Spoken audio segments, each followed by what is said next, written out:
Amen. Amen. Présent au milieu de son église.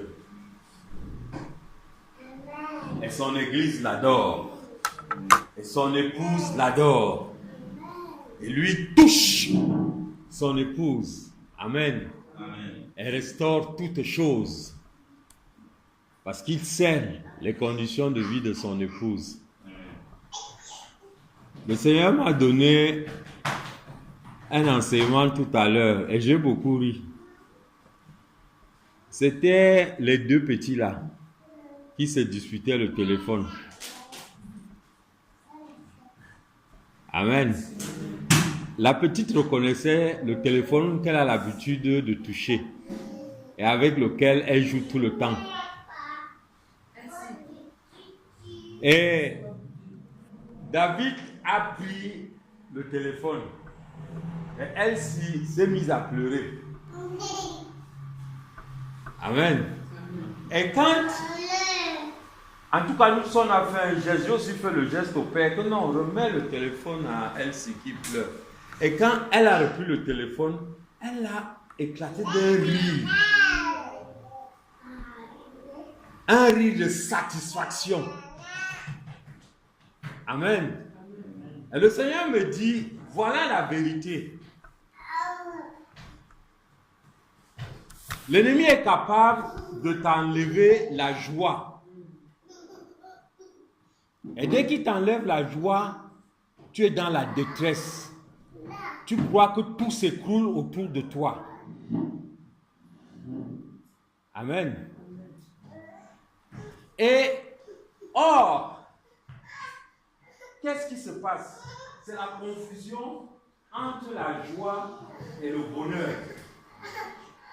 La joie, c'est ce qui est profond à l'intérieur de toi et que l'Esprit de Dieu a semé en toi.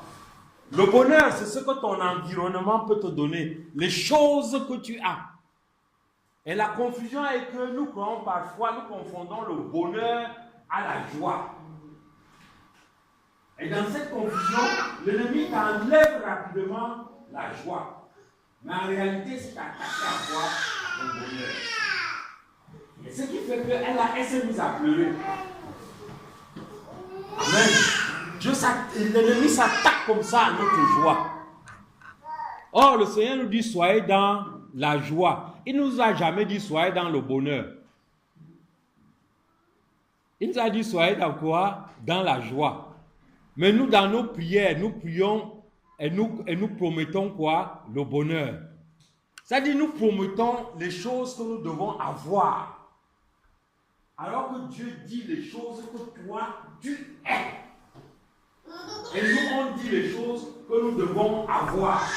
Et c'est les choses que nous devons avoir qui déterminent finalement notre bonheur. Et nous croyons que ce bonheur est la joie. Et dès donc qu'on vient soustraire une des choses que tu as, tu entres dans la tristesse. Amen. Et le Seigneur me dit, tu vois ce qui se passe là? Ça, ce sont les enfants. Vous n'avez même pas à les blâmer. Elsie ne peut pas comprendre ces choses-là. Je dis, bon oui, c'est les enfants et je fais quoi? Il dit que mais, le problème c'est que vous-même vous êtes des grands enfants. Parce que vous-même aussi vous confondez encore le bonheur et la joie.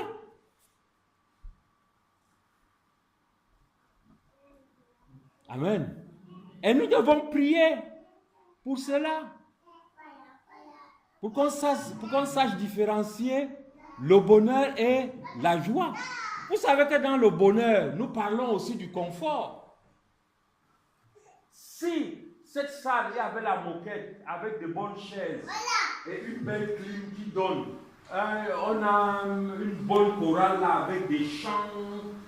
Je ne sais pas si nous serions seulement le nombre que nous sommes là. Nous serions peut-être un peu plus. Et vous comprenez que le nombre qu'on serait un peu plus, il y aurait des gens qui seront ici à cause de quoi? À cause du bonheur. À cause de quoi? À cause du confort. Amen. Et au point où si ces choses-là manquent, la tristesse est en eux. Ils ne se sentent plus libres. Tu vas se dire, je ne me sens pas libre de louer le Seigneur. Je ne suis pas à l'aise pour louer le Seigneur. Amen. Est-ce que quand je vois donc, par exemple, quand j'entends un témoignage comme celui de la prison de Botembo, où quelqu'un a fait déjà 10 jours, 5 jours sans manger, et non seulement il n'a pas mangé, mais il est malade dans sa chair. Il y a la gale qui le déchire, il y a les pieds, les blessures, les mouches, et au-dessus de tout, il y a le gardien de prison qui le fouette. Et dès qu'on a fini de le fouetter, le voilà qui vient se tenir. Dieu est bon, Dieu me soutient même. Attends un peu. Tu es normal? Est-ce que vous voyez la différence entre la joie et le bonheur? Le gars est joyeux. L'environnement là ne peut pas voler sa joie. Amen. Prions. Prions pour que le Saint-Esprit sépare ces choses-là. Amen. Beaucoup ne sont pas avec nous ce soir, peut-être parce qu'ils sont occupés et autres. Prions pour tout le monde qui n'est pas avec nous ce soir aussi. Amen. Et prions beaucoup plus pour certains peut-être qui ne sont pas là. À cause de quoi? À cause du bonheur qui manque. À cause de quoi? À cause du confort. Amen. J'ai été frustré d'une chose. Je ne suis pas... Il y a quelque chose qui ne va pas. Bref, au nom de Jésus, nous sommes en prière. Je te bénis, merveilleux Dieu. Je te bénis en ce moment. Je te bénis pour le choix que tu fais de nous restaurer, de restaurer ta maison, de restaurer son épouse, au Père, qui vit dans la confusion totale. La confusion de ce qu'elle a et la confusion de ce qu'elle est, ô Père éternel. Au point où c'est ce qu'elle a qui détermine ce qu'elle est, ô merveilleux Dieu. C'est ainsi, ô Seigneur, que le monde des ténèbres est capable d'arracher notre joie, ô Père éternel, en s'attaquant à ce que nous avons. Et nous faisant entrer ici dans la confusion de ce que, ô merveilleux Dieu, nous sommes dans la frustration, Seigneur. Je te bénis, merveilleux Dieu, de ce que par ta sagesse et ton intelligence, tu nous permets de faire la différence entre les deux. Saint-Esprit, c'est toi qui es notre conseiller des temps de la fin. C'est toi qui nous enseignes pendant ces temps. Enseigne-nous profondément à distinguer, ô Père, à faire la séparation entre la joie et le bonheur, ô Père éternel. La joie qui vient de ton esprit, la joie qui vient de toi, ô Père éternel, et le bonheur qui est cette sensation éphémère, ô merveilleux Dieu, que nous rencontrons sur notre passage sur terre, afin que la frustration que nous avons dans le bonheur n'altère pas la joie, ô Père éternel, qui vient de toi, au nom tout-puissant de Jésus. Nous t'élevons tous nos frères qui ne sont pas avec nous ce soir, merveilleux Dieu. Quoi qu'ils fassent, où qu'ils soient, ô merveilleux Dieu, qu'ils soient en mission pour toi et qu'ils accomplissent ta volonté où qu'ils se trouvent en ce moment, au nom tout-puissant de Jésus. Et ô merveilleux Dieu, nous nous repentons aussi auprès de nous-mêmes, Seigneur, pour ces moments de confusion que nous avons eus, ô merveilleux Dieu, et aussi pour nos frères, ô Seigneur, qui pourraient être dans cette condition, ô Père éternel. Merci, ô merveilleux Dieu. Merci, ô Saint-Esprit, de continuer ton œuvre merveilleuse pour notre croissance, au nom tout-puissant de Jésus. À toi l'honneur, à toi la grâce, à toi la puissance, d'éternité en éternité, au nom de Jésus. Amen. Amen. C'est aussi ça la croissance. Amen. Amen.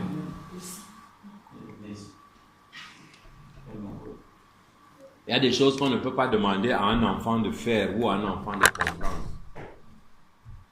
C'est ainsi aussi que même dans la maison de Dieu, vous aurez beaucoup de problèmes à vouloir expliquer certaines choses à certaines personnes. Amen. Il faut juste être patient. Prier pour que la croissance, la maturité spirituelle. Amen.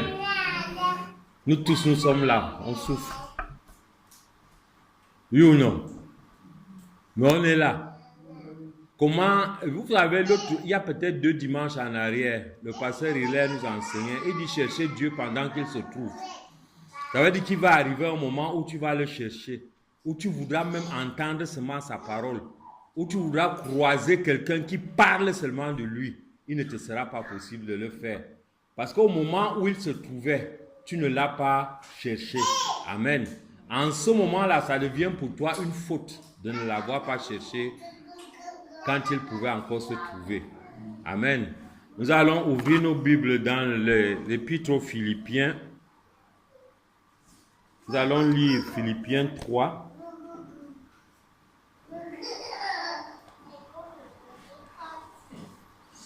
Philippiens 3, à partir de son verset 2. Philippiens 3.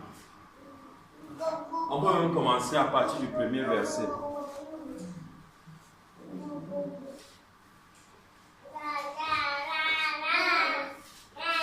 On a trouvé Philippiens 3, à partir du premier verset.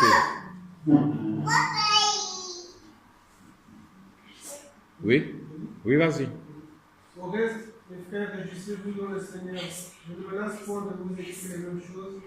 Au reste, mes frères, réjouissez-vous. Amen. C'est-à-dire quoi? Ayez la joie. Amen. Dans ce réjouir, il y a la joie dedans. Continue. Et pour vous, c'est les serviteurs. Prenez garde aux chiens, prenez garde aux mauvais ouvriers. Écoutez ça, écoutez, vas-y doucement, frère. Il faut lire ça doucement. Prenez garde aux chiens. Prenez garde aux mauvais ouvriers. Prenez garde aux faux circoncis. Amen. On est ensemble. Prenez garde à qui? Lisez très bien. Prenez garde à qui? Prenez garde aux chiens. Amen. Prenez garde aux chiens. Dis à ton frère, prends garde aux chiens.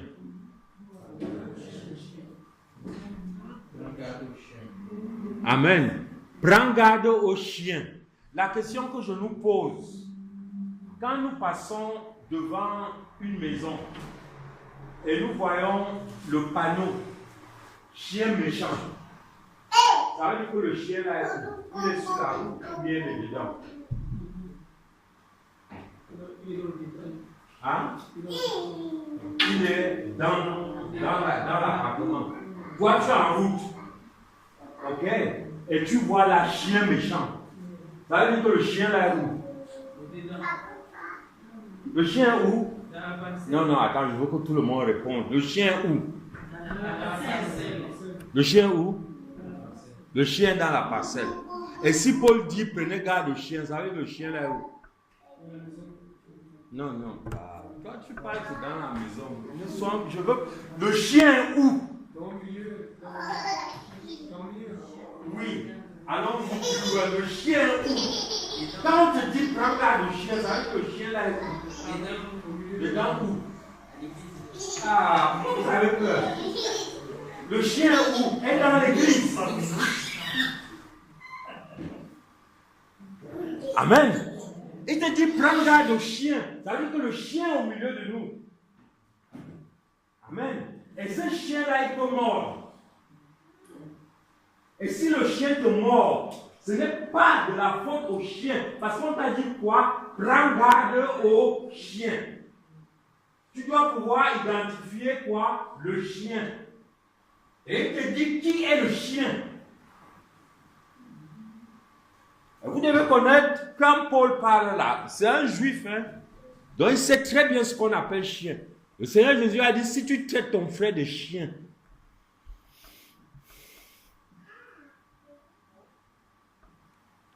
amen. Mais Paul dit, prenez garde au chien. Et il dit, le chien c'est qui? Vas-y frère, lis.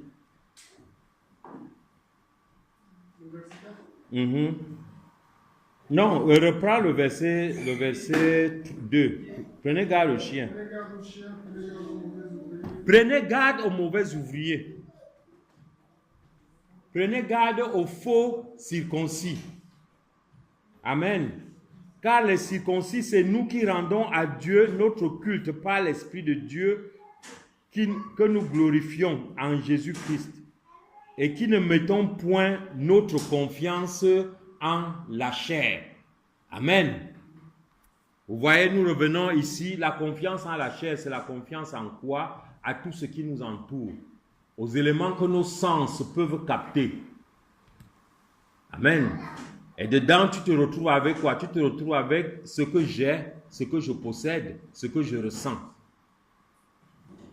Amen. Fais attention à ce genre d'individu, parce qu'il peut te mordre et te transmettre sa rage. Et en te transmettant cette rage, tu commences aussi à te comporter comment? Comme un chien. C'est pas moi qui dis, hein. Nous tous nous lisons. Amen. Et je vous suis en train de vous dire que ça, c'est une église de réveil. Les Philippiens là, ce n'est pas les païens. Et c'est Paul qui a amené tout le monde à la nouvelle naissance, qui parle, qui leur envoie cette lettre. Attention au milieu de vous. Donc ne pensez pas qu'ici Paul s'adresse, peut-être au milieu de nous il n'y a pas de chiens, c'est possible. Mais seulement apprenons à les reconnaître. Amen. Et à éviter leur morsure. Leur morsure c'est quoi? Leur morsure c'est leur conseil. Leur morsure c'est les partages que nous faisons avec eux et la manière qu'ils peuvent te convaincre à marcher comme eux ils marchent, à faire comme eux ils font. Amen. À être en contact seulement avec le monde au travers de quoi?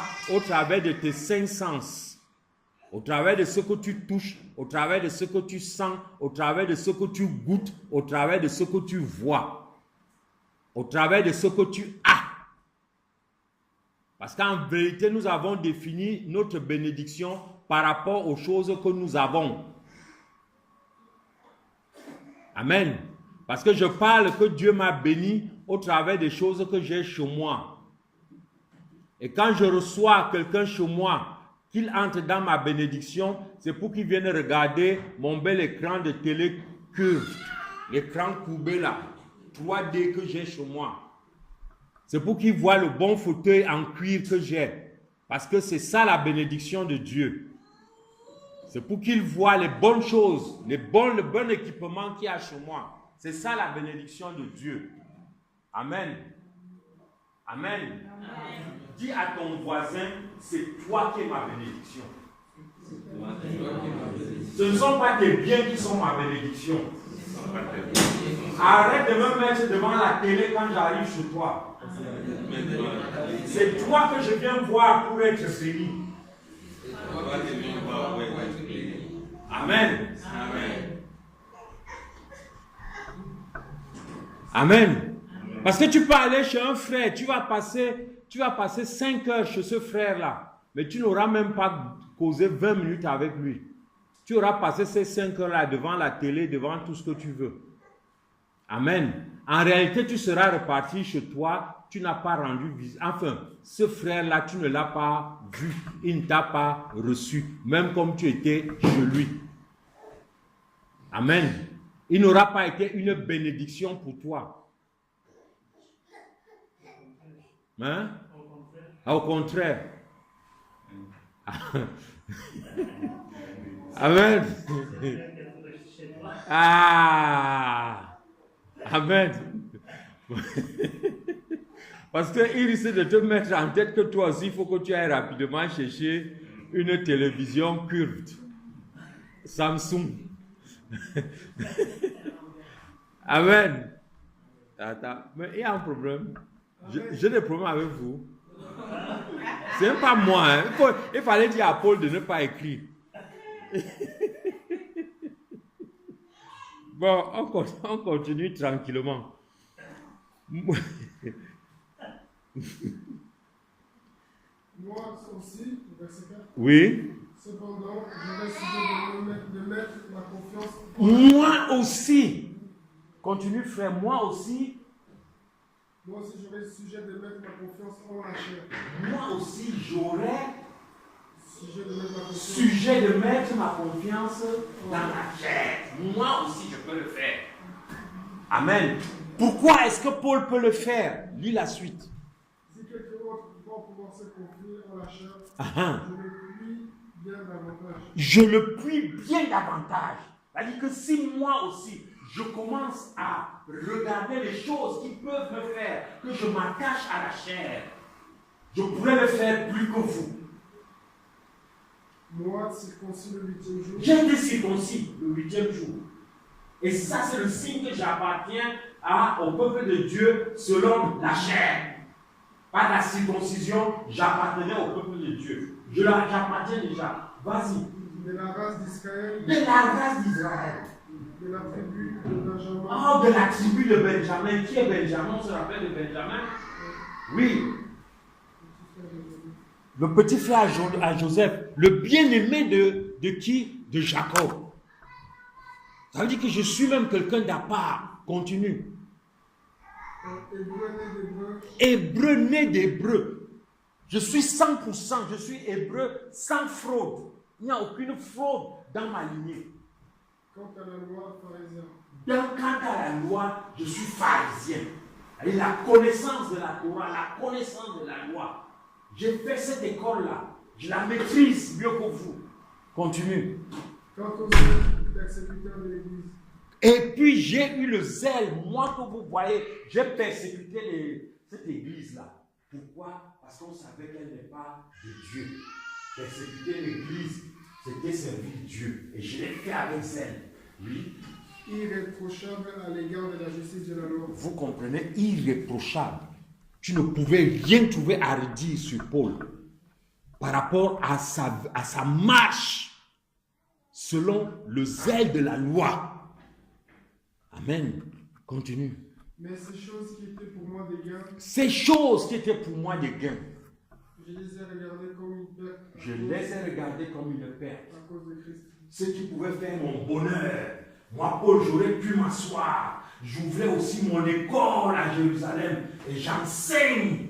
Un docteur de la loi, un théologien. Je me mets là, j'ai des étudiants qui viennent de partout afin de m'écouter. Parce que moi, je suis zélé, j'ai été zélé. J'ai persécuté. Voici ce que je suis, moi, Paul. Amen. Mais il dit tout ça. Amen. Vous voyez, des choses dont nous parlons, où on vient parfois témoigner à l'église. Je ne dis pas que ce soit une mauvaise chose, hein, mais ne nous arrêtons pas à ces choses-là. Amen.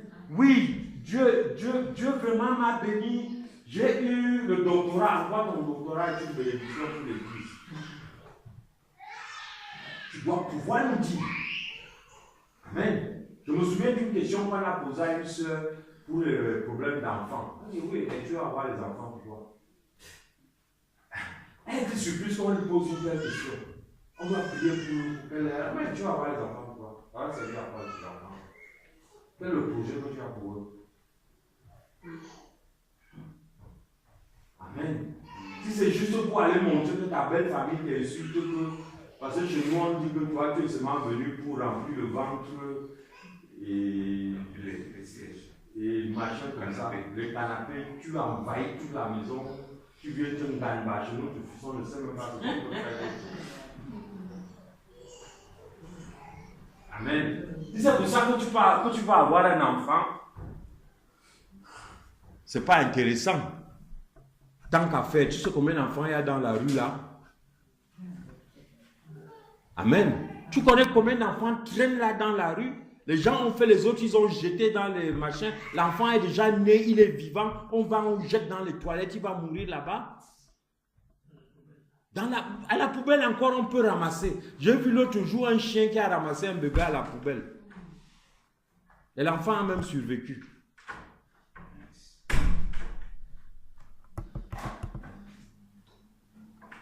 Amen. Pourquoi tu as besoin de certaines choses?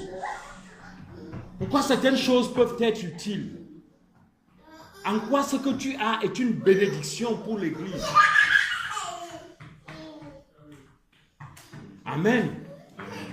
Dieu t'a donné une maison. En quoi ta maison est une bénédiction pour l'Église?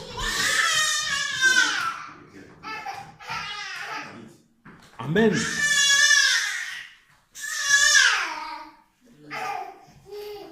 Continue la lecture, frère. Et même, je regarde toutes choses comme une perte à cause de l'excellence de la connaissance. Je regarde toutes choses comme une perte. Oh, allez, amenez ces enfants de l'autre côté là-bas. On ne peut pas continuer là.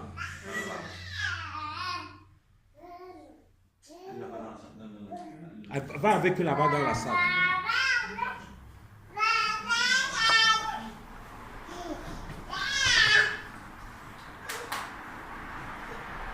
Vas-y, tu dis. Au Seigneur pour lequel j'ai renoncé à tout et je les regarde comme de la boue Mhm. afin de gagner Christ. Je les regarde comme de la boue afin de gagner Christ. Amen. Christ qui l'a persécuté. Hein. Amen. Christ qui l'a persécuté à cause de ces choses-là.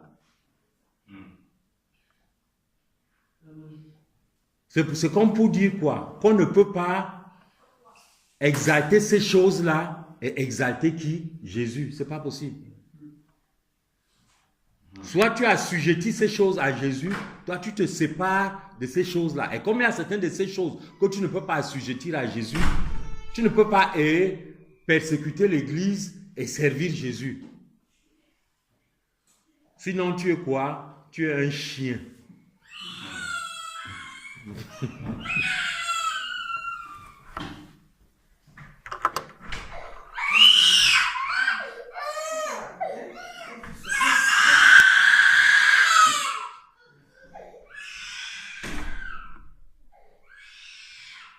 Amen.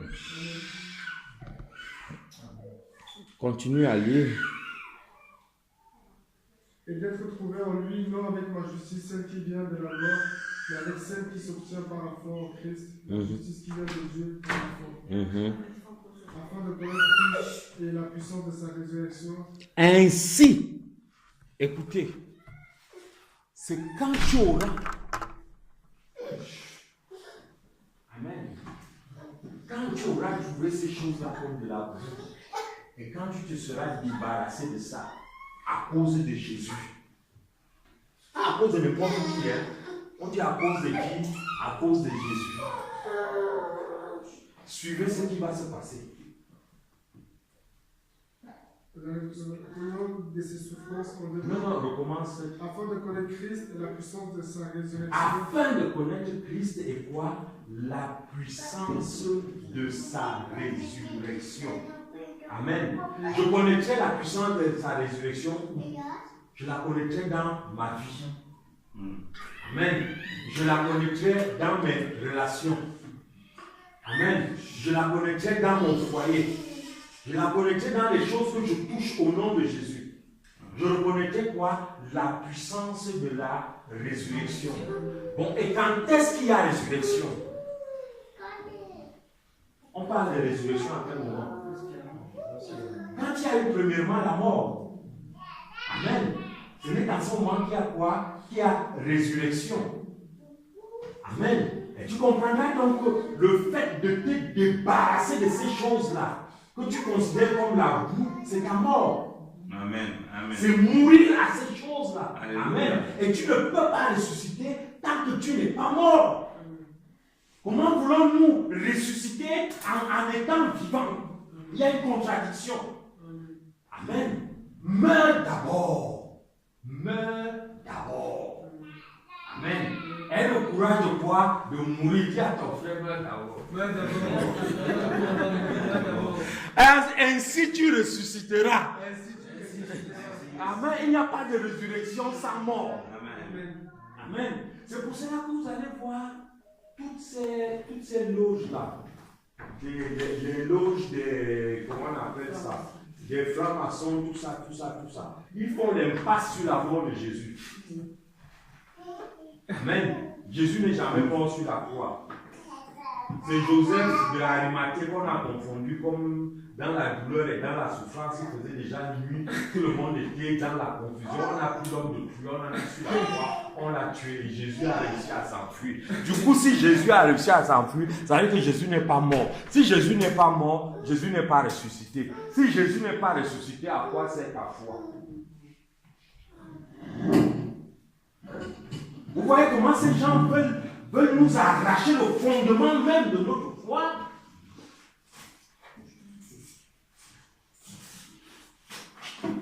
Amen. Pour qu'il y ait résurrection, il faut qu'il y ait d'abord quoi? Qu'il y ait mort. Et tu meurs en quoi? Tu meurs aux choses de la vie. Tu meurs aux choses qui faisaient ta gloire. Qui faisaient que quand tu passes, on dit oui, vraiment, il est. Si c'est Amen. Vous avez vu son bonheur, regardez sa villa, regardez sa belle voiture.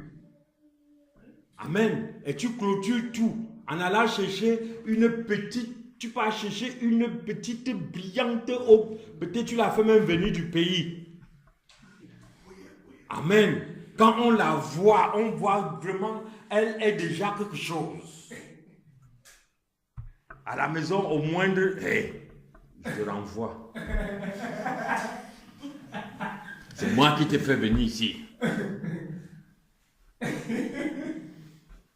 Amen. Et c'est donc quand on voit ces éléments-là, on dit voici quelqu'un qui a réussi. Amen. Paul dit que c'est quoi? C'est la boue. Meurs en ces choses-là. Amen. Meurs au nom de Jésus en ces choses-là. Amen. Et vis dans la puissance de la résurrection. Amen. Et c'est par exemple le ministère qui a été fait à Botembo par ce baptême. Par ce baptême, spirituellement, ces gars sont morts à la souffrance et à la douleur, à tout ce qu'ils vivaient dans la chair. Selon la promesse qui leur a été faite, Dieu vous aime. Amen. Dieu vous aime. C'est parce qu'il vous aime qu'il prend soin de vous. Amen. Et il vous insuffle maintenant la puissance de la résurrection. Moi, je ne serais pas surpris. Non seulement que cette prison progressivement se vide, mais que les gars de cette prison-là soient de grands prédicateurs, enfin, des gens qui peuvent parler de la grâce de Dieu. Parce qu'ils l'ont vécu. Amen. Continue la lecture, frère. Alors, afin de connaître Christ et la puissance de sa résurrection, la communion de ses souffrances en devenant conforme à lui dans sa mort, si je lui à la résurrection d'entre les morts. Pardon, reprends ça. Peut-être que ce n'est pas... Moi, je ne comprends pas. Oui, vas-y. Afin de connaître Christ et la... Afin de faire quoi? De connaître Christ. Afin de connaître Christ. Amen. On ne connaît pas Christ par les lectures. On connaît Christ par la pratique. C'est dans la pratique, pas dans les théories. Amen. Tu peux faire tous les débats que tu veux sur Jésus. Tant que tu n'es pas entré à ce stade-là, tu ne le connais pas. Tu ne le connais pas. Tu es comme un perroquet. Tu peux enseigner à un perroquet de dire j'aime Jésus. Le perroquet va commencer à dire j'aime Jésus, mais si c'est ce qu'il est en train de dire. Sinon, tous les perroquets seraient des bons chrétiens. Amen. Relis-nous ce verset-là, frère. Afin de connaître Christ et la puissance de sa résurrection et la communion de ses souffrances en devenant conforme à lui. Connaître Christ et la puissance de sa résurrection. Et puis quoi? La communion. Hey. Dans communion des souffrances, il y a quoi? Il y a communauté. Il y a communiqué. Il y a commun. Oui, c'est la même famille.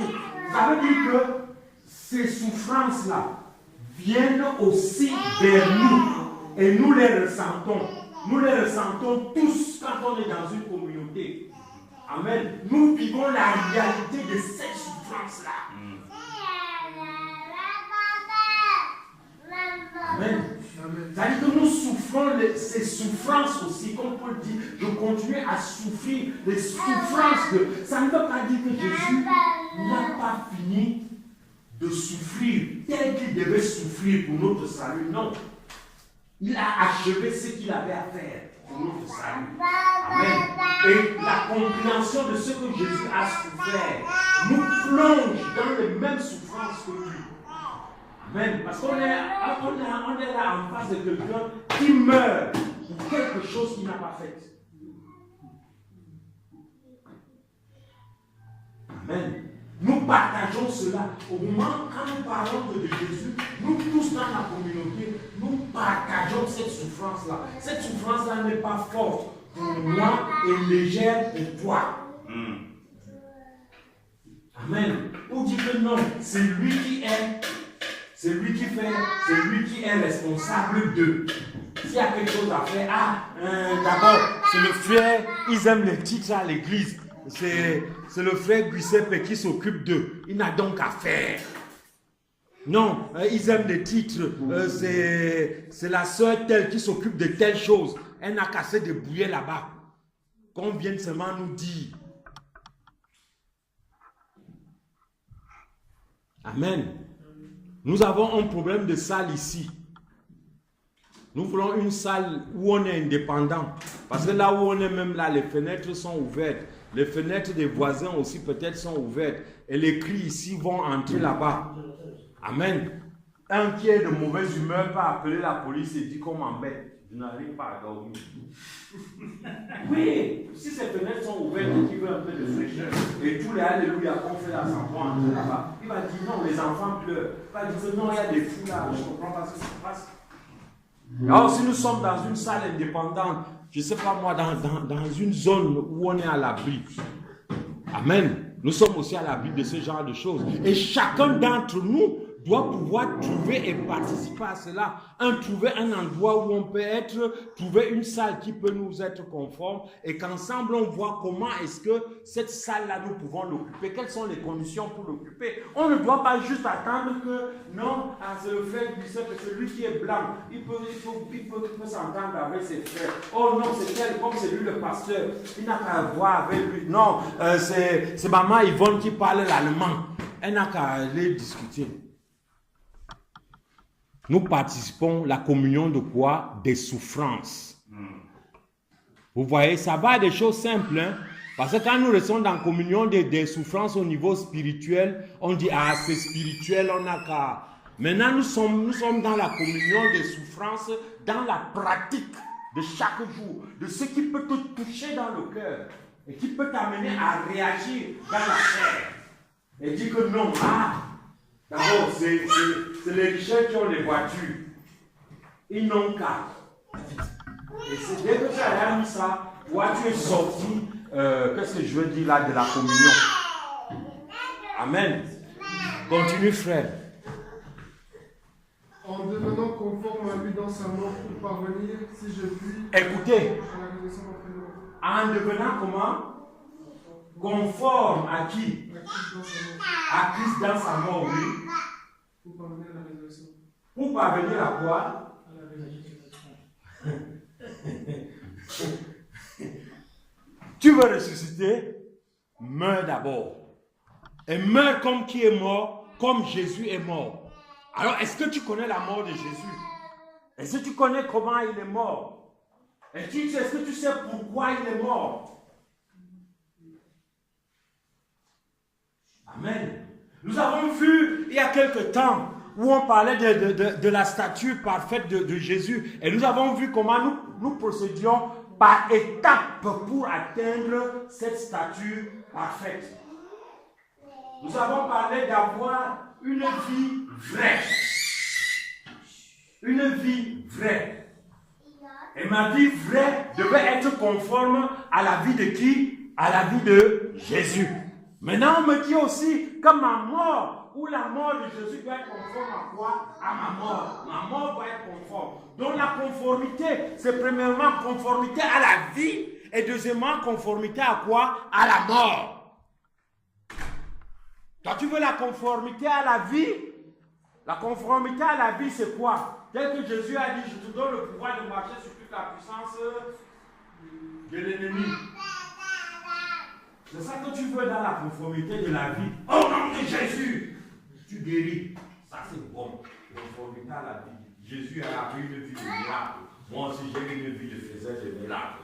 On te dit aujourd'hui que regarde, la perfection là, de cette stature passe par quoi? Conformité à quoi? À la mort. Es-tu déjà mort? C'est pour ça que Jésus dit à ses fidèles, assurez-vous que votre nom est inscrit où? Dans le livre de vie. C'est-à-dire que vous avez atteint et la conformité à la vie et la conformité à quoi? À la mort.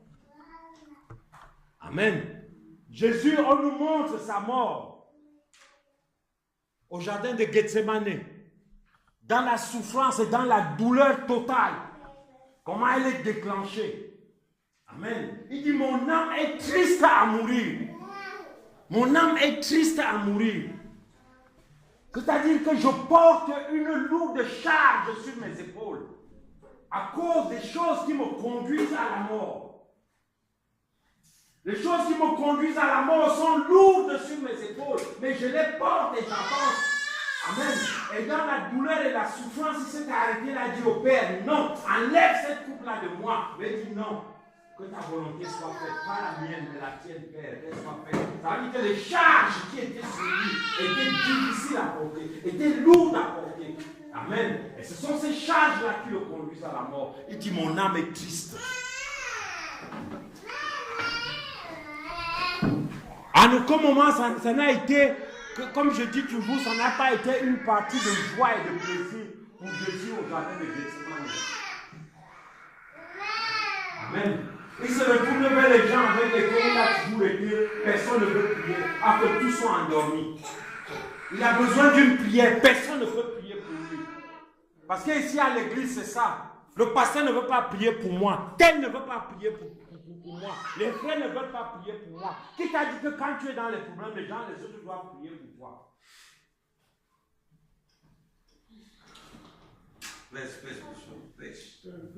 Amen. Amen. Qui te l'a dit? Mais quand la dispensation de la parole est libérée, nous sommes distraits, nous ne sommes pas là. Mais au moment où tu rentres maintenant dans l'épreuve de ta vie, et où tu es seul devant les situations que tu dois rencontrer, tu commences à chercher les gens autour de toi. Et à cause de ça, tu dis, on ne prend pas mes affaires au sérieux à l'église. Tu veux que qui prenne tes affaires au sérieux si toi-même tu ne prends pas d'abord tes affaires au sérieux? Comment vas-tu commencer par prendre les affaires au sérieux en acceptant d'abord de mourir?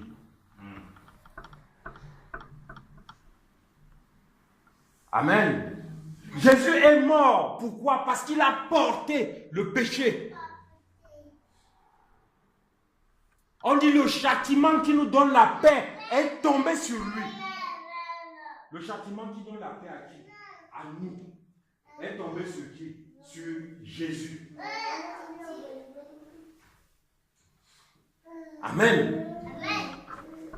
Un ensemble. Le châtiment qui nous donne la paix est tombé sur lui. Le châtiment, c'est une punition. La punition à cause de quoi? À cause de nos péchés, à cause de nos crimes, à cause de notre rébellion. Il a porté tout ça sur lui. Et c'est cette charge-là qui rend son âme triste. Et qui vont le conduire à la mort. Et la conformité ici commence par le fait que les choses pour lesquelles Jésus est mort, ces choses-là ne doivent plus se retrouver dans notre vie. Le péché, il est mort pour le péché du monde. Mais nous devons mourir au péché. Jésus est mort parce que tu étais criminel. Mais parce qu'il est mort parce que tu étais criminel, toi tu ne devrais plus être criminel. Il est mort avec ton crime pour te libérer de la criminalité. Amen. Et être conforme à sa mort, c'est vivre cette réalité-là. C'est la comprendre. Amen. Je meurs au péché. Jésus est mort pour le péché. Moi, je suis mort au péché. Je suis mort au péché. On peut prendre un exemple simple. Ça veut dire quoi? Je suis mort au péché.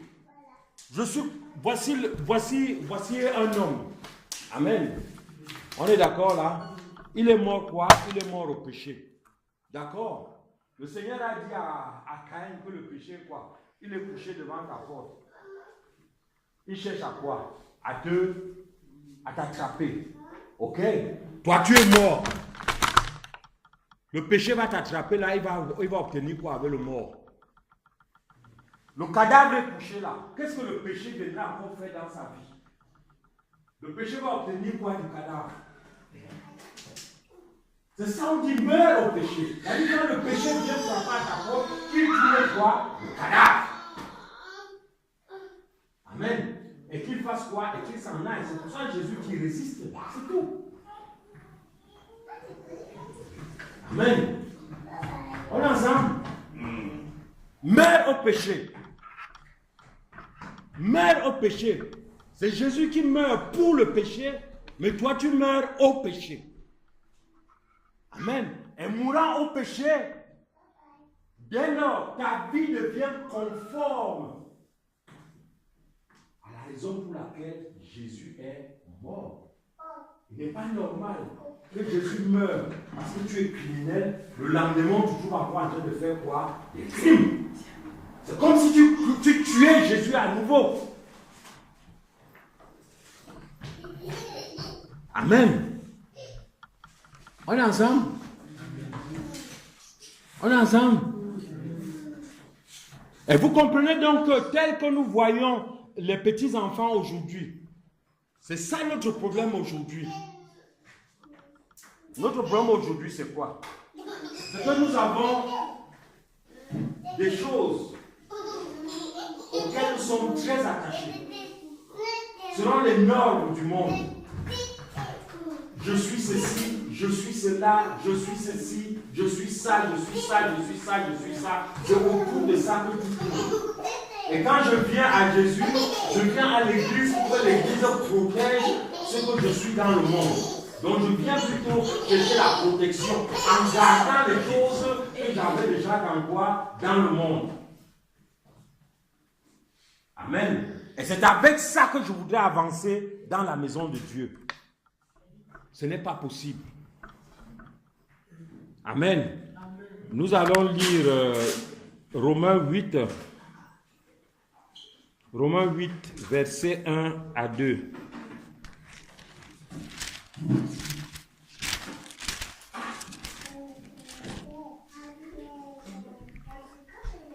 Il n'y a donc maintenant aucune condamnation pour ceux qui sont en Jésus-Christ.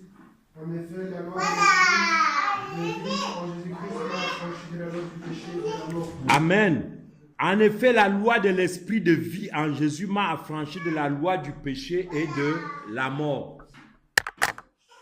Amen. La loi du péché n'a plus de pouvoir sur moi.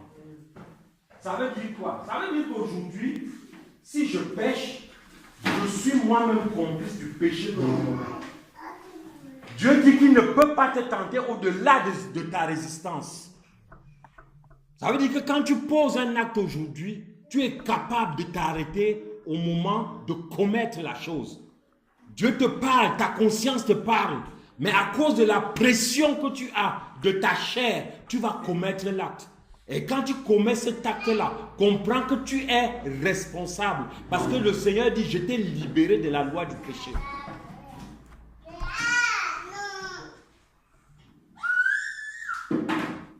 Amen. Le salaire du péché, c'est quoi? Est-ce que vous comprenez quelque chose? On est au désert. Et avec quoi? On avait fait le serpent d'airain. Est-ce que le serpent d'airain a empêché que le serpent te morde? On avait fait le serpent d'airain, mais le serpent mordait toujours les gens. Mais tu avais toi-même le choix de vivre ou de mourir.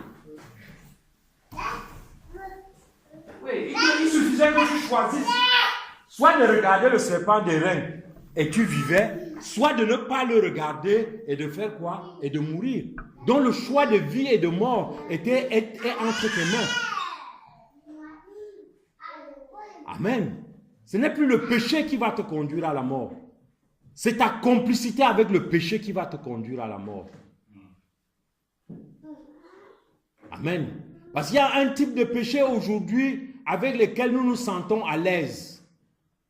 Parce qu'ils nous permettent de régler un certain nombre de problèmes ou d'avancer dans la méthode que nous avons toujours eu de vivre. Au point où nous ne nous rendons même plus compte quand nous sommes en train de les commettre.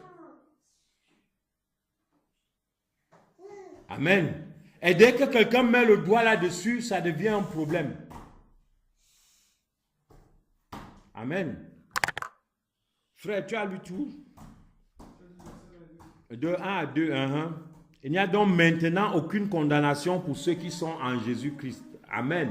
Il n'y a donc plus maintenant aucune condamnation. Ça veut dire qu'en réalité, s'il t'arrive quelque chose, ce n'est pas parce que le monde des ténèbres t'a condamné ou le... Non. Ça n'a rien à voir. Quand on parle de condamnation, regardez la condamnation dans toute sa globalité. Personne ne te condamne aujourd'hui. Personne.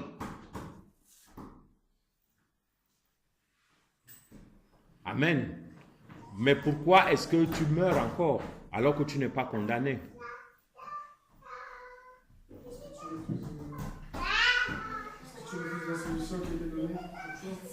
Amen. Choisis toi-même de mourir.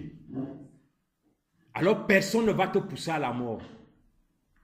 Mais si tu voudrais que ce soit le monde extérieur, le monde des ténèbres qui te pousse à la mort, c'est dangereux parce qu'il te pousse à la mort au travers d'un type de comportement dans lequel tu vas te retrouver.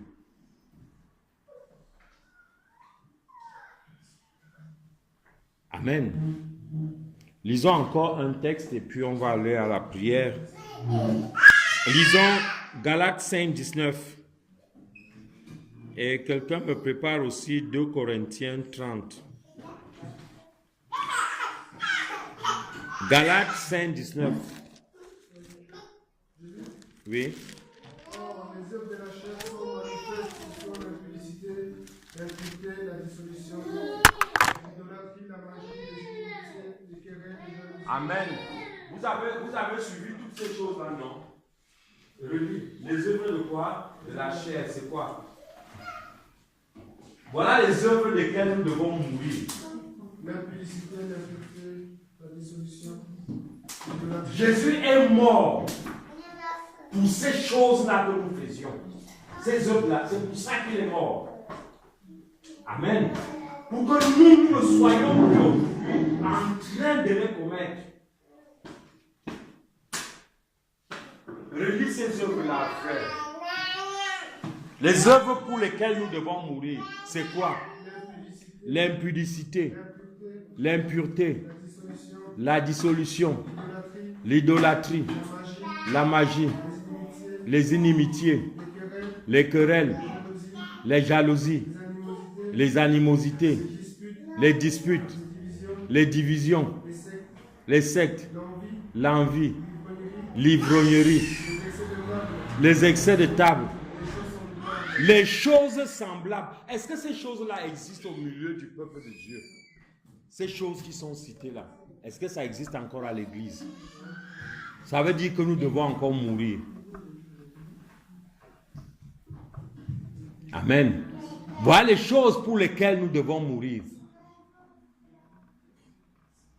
Ou mieux, les choses auxquelles nous devons mourir. Parce que c'est Jésus qui est mort pour ces choses-là. Afin que nous soyons libérés. Amen. Ces choses-ci, écoutez-moi bien, s'il vous plaît. Écoutez-moi bien, parce qu'on va aller bientôt à la prière. Ces choses-ci que le frère vient de citer,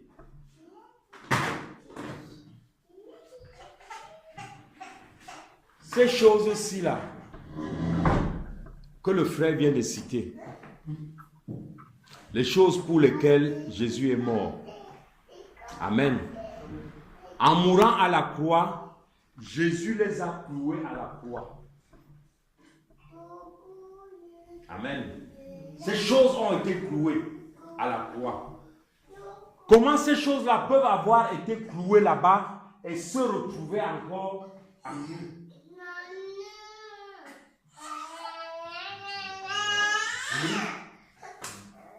Amen.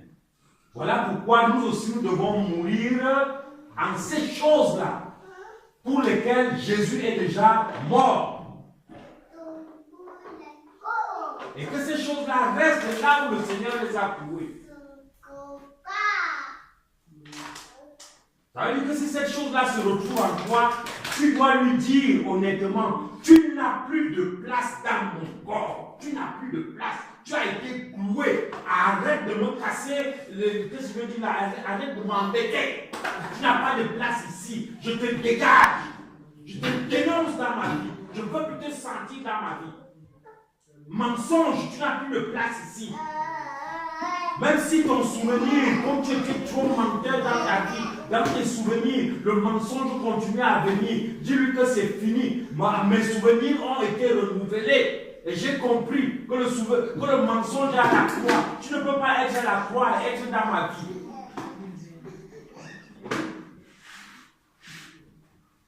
Amen. Amen. Mourir à ces choses-là. Alléluia. Mourir à ces choses-là. C'est très important. Amen. Nous avons vu le petit problème ici avec ces deux enfants. Là où dans la vie où nous vivons, moi je suis celui qui revendique toujours. Je me rends compte que vous ne m'aimez pas. Je me rends compte que la façon dont tu me parles là, je me rends compte que ce que tu fais là, alors, attends un peu, pourquoi tu tournes autour de toi? Est-ce que tu vois, avant de voir ce que l'autre ne te fait pas, est-ce que toi tu as d'abord trouvé que tu faisais ça? Parce qu'on dit donne ta vie, ça dit meurs pour lui. Mais meurs veut dire aussi, qu'est-ce que je veux dire là? Renonce à tes droits. C'est ça que ça veut dire. Ça veut dire si moi meurs en tes droits. Pourquoi toi tu as bâti, tu as essayé de comprendre tout ce dont tu as droit dans une relation, dans un contrat, dans un partenariat. Tu n'as cherché que les choses auxquelles tu as droit. Et c'est ça que tu revendiques chaque jour, nuit et jour. Tu es seul.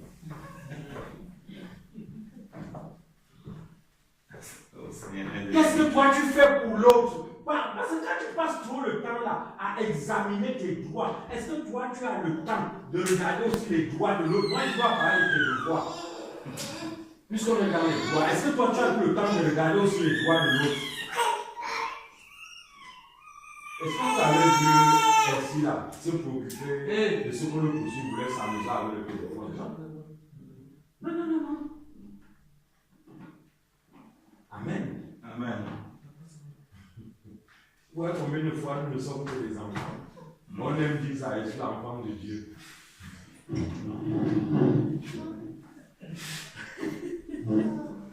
Amen. Fais-nous encore une petite lecture là qui va nous faire du bien. 2 Corinthiens 10:3. On va prier. 2 Corinthiens 10:3.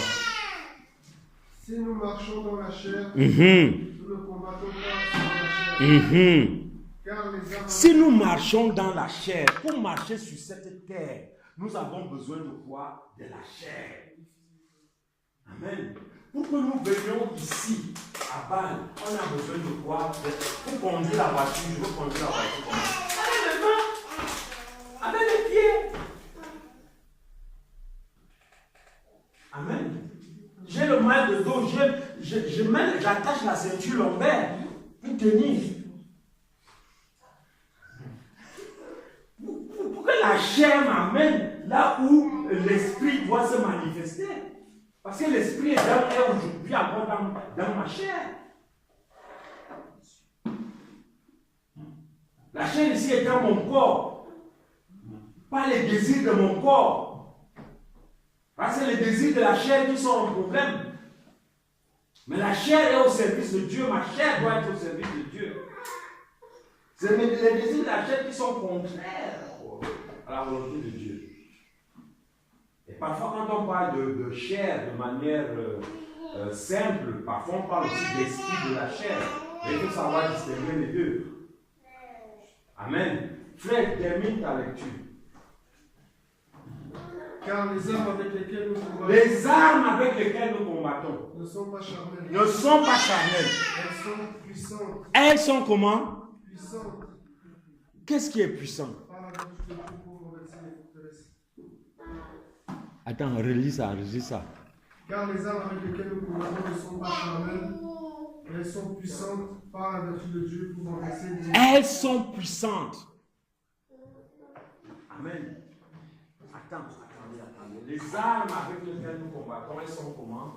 Elles sont puissantes. Mais elles sont puissantes. Pourquoi est-ce qu'elles sont puissantes? Comment elles sont puissantes? Par la vertu de Dieu. Amen. Bon, est-ce que vraiment, quand on te dit que ton arme que tu utilises est puissante selon la vertu de Dieu, vraiment dans ta tête, tu penses que ton arme est puissante à quel niveau? C'est une Kalachnikov. Tant qu'il demeure dans les voies de Dieu, c'est Oui, c'est déjà ça. Mais attention, puisqu'on dit les armes avec lesquelles nous combattons, ça veut dire que c'est toi qui as l'arme à main. Il faut avoir cette image-là. Ou comme Jean, il veut traverser la Samarie. Qu'est-ce qui se passe? On dit à Jean et à Jésus, vous ne pouvez pas traverser la Samarie. Qu'est-ce que Jean dit? Jean dit, j'invoque le feu. Voilà l'arme qu'il a. Il a le pouvoir d'invoquer quoi? Le feu. Est-ce que Jésus a dit à Jean, tu ne peux pas invoquer le feu? Non, il a dit à Jean, tu ne connais pas l'esprit. Ça veut dire que si Jean invoquait le feu, il détruisait toute la Samarie. Amen. Vous êtes un peu en train de voir ce qu'on appelle les vertus de Dieu. La puissance selon les vertus de Dieu. C'est-à-dire que Dieu le met entre tes mains.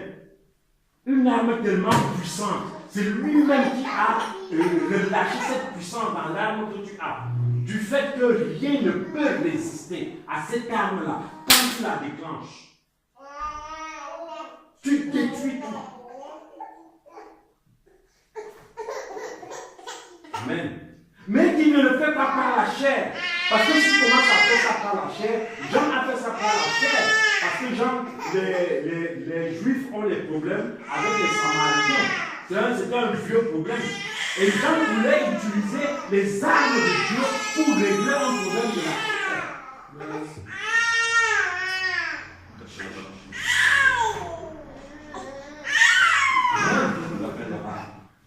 Est-ce que vous voyez ça parfois dans la maison de Dieu où quelqu'un va gêner, quelqu'un va prier tout simplement parce qu'il a des problèmes avec son voisin, parce qu'il a des problèmes avec sa soeur.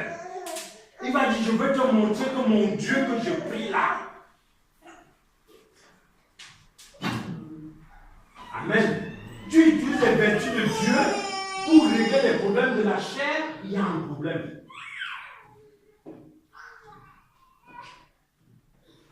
Amen. Et ça veut dire que cette arme-là, qui est puissante, pour détruire les œuvres des ténèbres. Amen. Parce que le problème est quoi? Le problème est que nous utilisons facilement cette arme-là quand je dois combattre l'autre. Quand je dois combattre qui? L'autre. Mais j'oublie qu'en moi-même, il existe encore des zones de domination.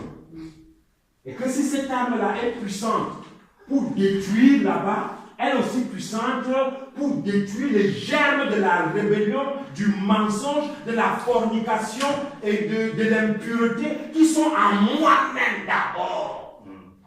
C'est une arme spirituelle. Je dois commencer. Je dois d'abord détruire ces choses en moi. Parce que même si je finis de détruire ça en toi, toi tu peux être sauvé.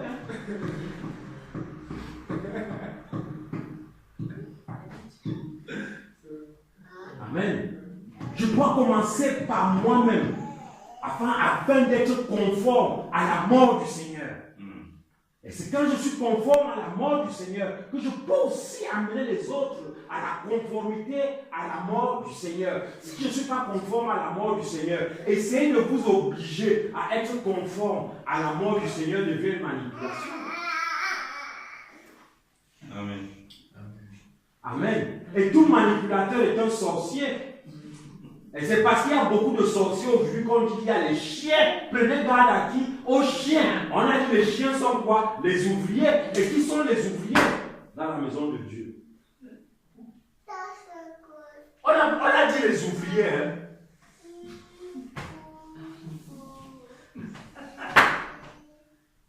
Amen. Vous savez, j'aime Paul. Parce que quand Paul commence déjà à te dire du reste, ça veut dire qu'il veut déjà te dire maintenant la pratique. On a fini le débat. On a la pratique. Amen. On va prier, on va prier.